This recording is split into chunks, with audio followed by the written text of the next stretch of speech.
Mosin Nagant. Ova puška vidjela je sve. Carsku Rusiju, Sovjetski savez, revolucije, Rusko-japanski rat, oba svjetska rata, konflikte u Afganistanu, pa čak i aktualni rat u Ukrajini. Ovom puškom su se služile i 3 snajperske legende. Vasilij Zajcev, Ljudmila Pavličenko i bijela smrt Simo Hejha, koji skupa imaju preko 1000 potvrđenih pogodaka. Pravi ruski klasik. No što je ovo? Ako pogledate oznake na određenim puškama, vidjet ćete oznaku američkog Remingtona. Vjerovali ili ne, ove puške su zaista proizvedene u Americi te su korištene protiv Rusa. Kako je došlo do toga? Doznajte u novoj epizodi Povijest legendarnih oružja. 1877. godina.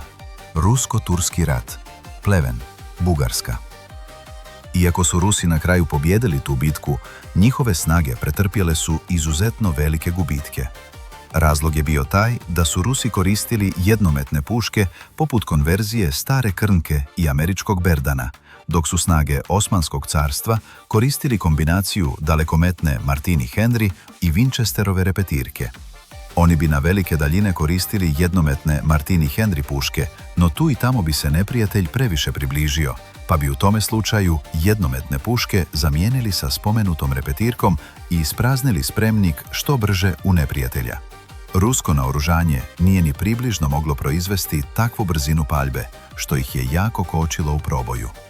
Evropske snage su opsadu u Plevenu uzeli kao dokaz toga da hitno treba razviti repetirajuće oružje, budući da su vidjeli kako brzina paljbe odlučuje obranu i da je frontalni napad protiv repetirajućih pušaka masakr.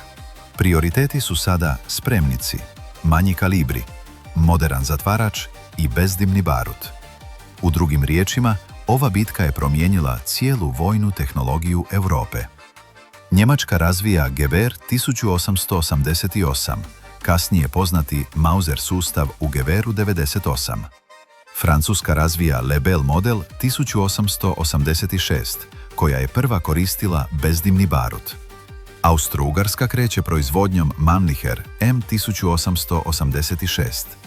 Rusi su prvo okolišali s modernizacijom Berdana, no brzo su shvatili da to nije dugoročno rješenje. Stoga dolazimo do početka razvoja zvijezde ove priče.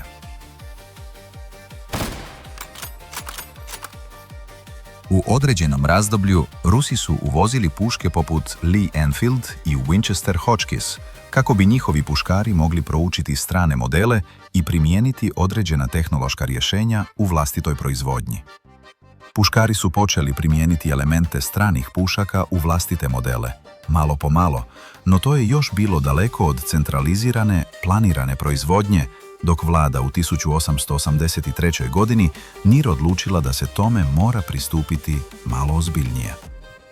Tada su formirali natječaj za testiranje i prihvaćanje novog oružja s poručnikom, kasnije pukovnikom, Nikolajem Ivanovićem Čaginom na čelu, koji je bio jedan od rijetkih koji ima iskustva na bojištu i u dizajnerskom uredu oružja. Nakon nekoliko testiranja pušaka izabran je pobjednik, točnije 2 pobjednika.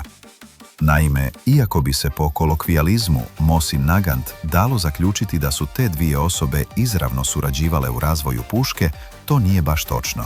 Ruski kapetan Sergej Ivanović Mosin je u natječaj predao svoju pušku, koja je izgledala kao tipična duža pješačka puška, s razlikom da je zatvarač bio izuzetno otporan i čvrst, te je imala jednostavan i pouzdan mehanizam.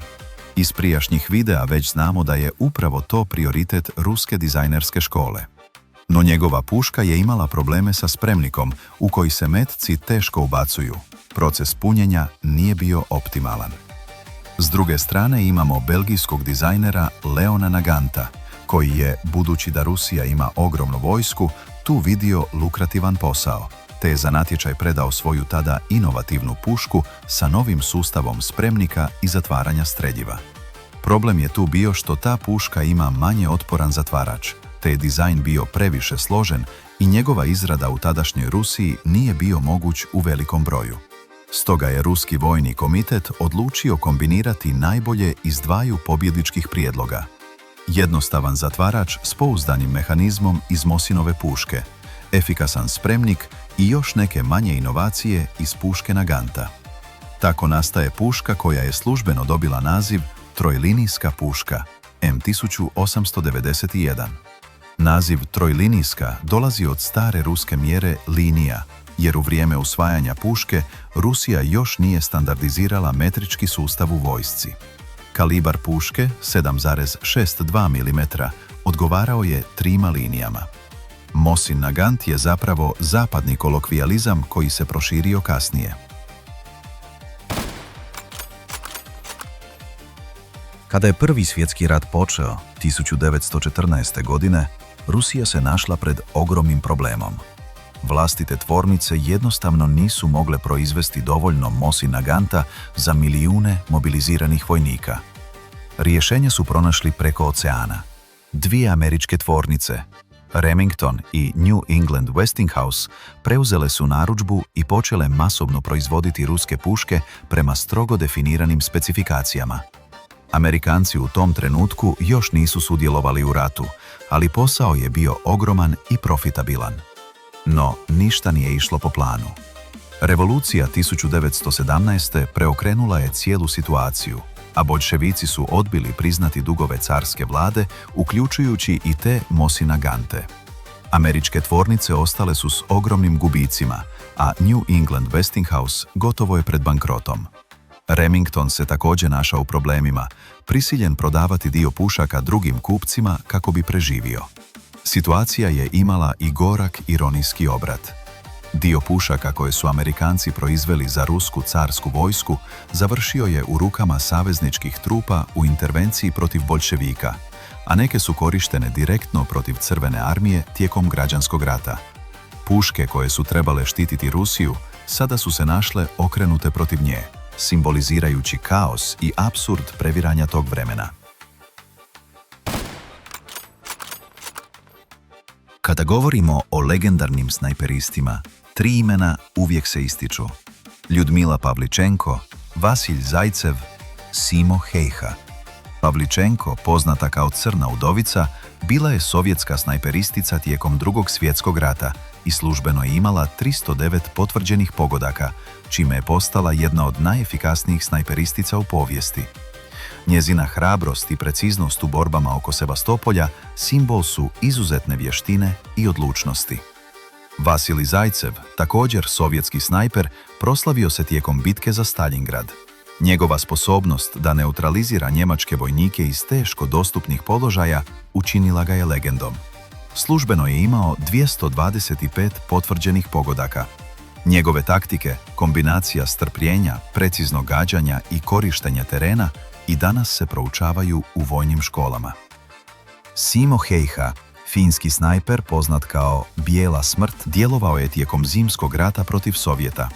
S Mosin Nagantom u kombinaciji s tradicionalnom finskom puškom postigao je nevjerojatnih 505 potvrđenih pogodaka, često iz ekstremno hladnih uvjeta i gotovo uvijek skriven u snijegu, što ga čini jednim od najsmrtonosnijih snajperista svih vremena. Ova trojica snajperista nisu samo statistike. Oni predstavljaju spoj discipline, preciznosti i hladnokrvnosti te ostaju simboli snajperske vještine kroz povijest. Od carskog natječaja, preko američkih tvornica i revolucije, do Staljingrada i snijega Finske, Mosin Nagant je preživio sve. Koristili su je carevi, boljševici, saveznici i snajperske legende. Prošla je 2 svjetska rata i bezbroj bojišta, a i danas je jedna od najprepoznatljivijih vojnih pušaka ikad proizvedenih. Možda nije bila najmodernija, ali bila je dovoljno dobra da obilježi cijelo 1 stoljeće ratovanja.